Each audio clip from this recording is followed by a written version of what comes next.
The illusion of success. We've been told the same story since we were kids. Get good grades, get into a good college, land a well-paying job, buy a nice car, live in a fancy apartment, and boom, that's success.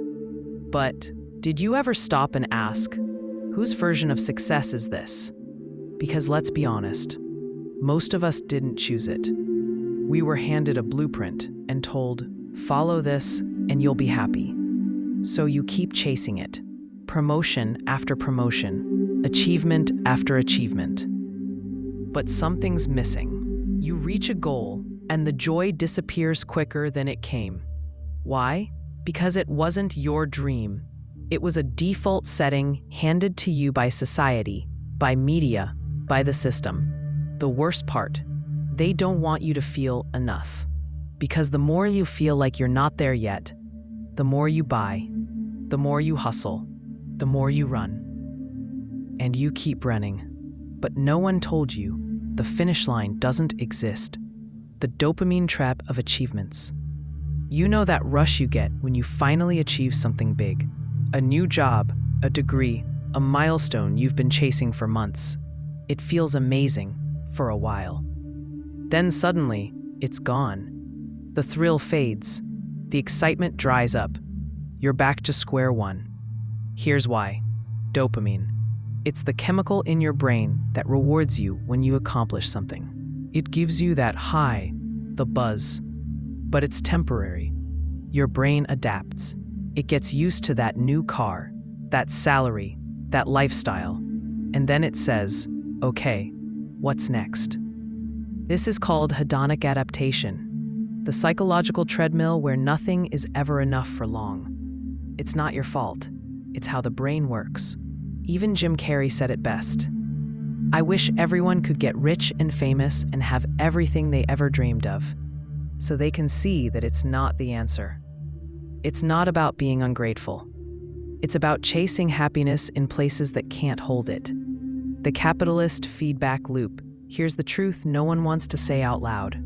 Capitalism doesn't want you to be satisfied, because satisfaction kills consumption. And without consumption, the machine stops working. So instead, it feeds you a message.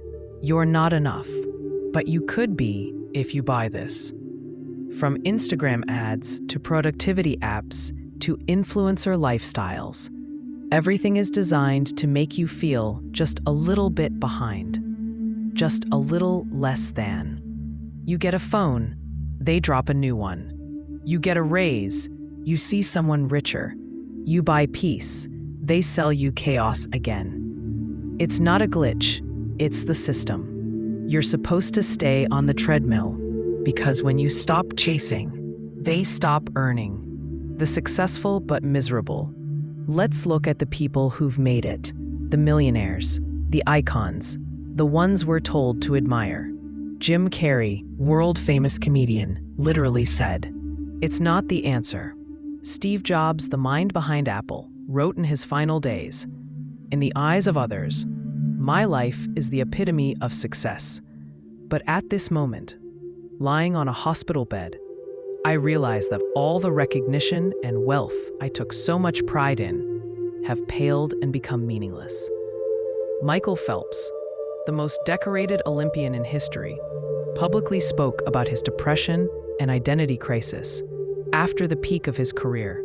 Why? Because when your identity is built around chasing, you never learn how to simply be. Real joy doesn't come from applause. It comes from authentic living. And you don't need to be rich or famous to have that. What actually makes us happy? So, what does make us truly happy? Science has a few answers, and none of them are about yachts or trophies. According to positive psychology, these are the top 3. 1. Deep relationships. Not followers, not connections, just 1 or 2 people who really know you. Harvard's 75-year-long study concluded, the quality of our relationships is the strongest predictor of happiness. 2. Meaning and purpose. You don't have to cure cancer, but doing something that matters, Something that feels useful is powerful.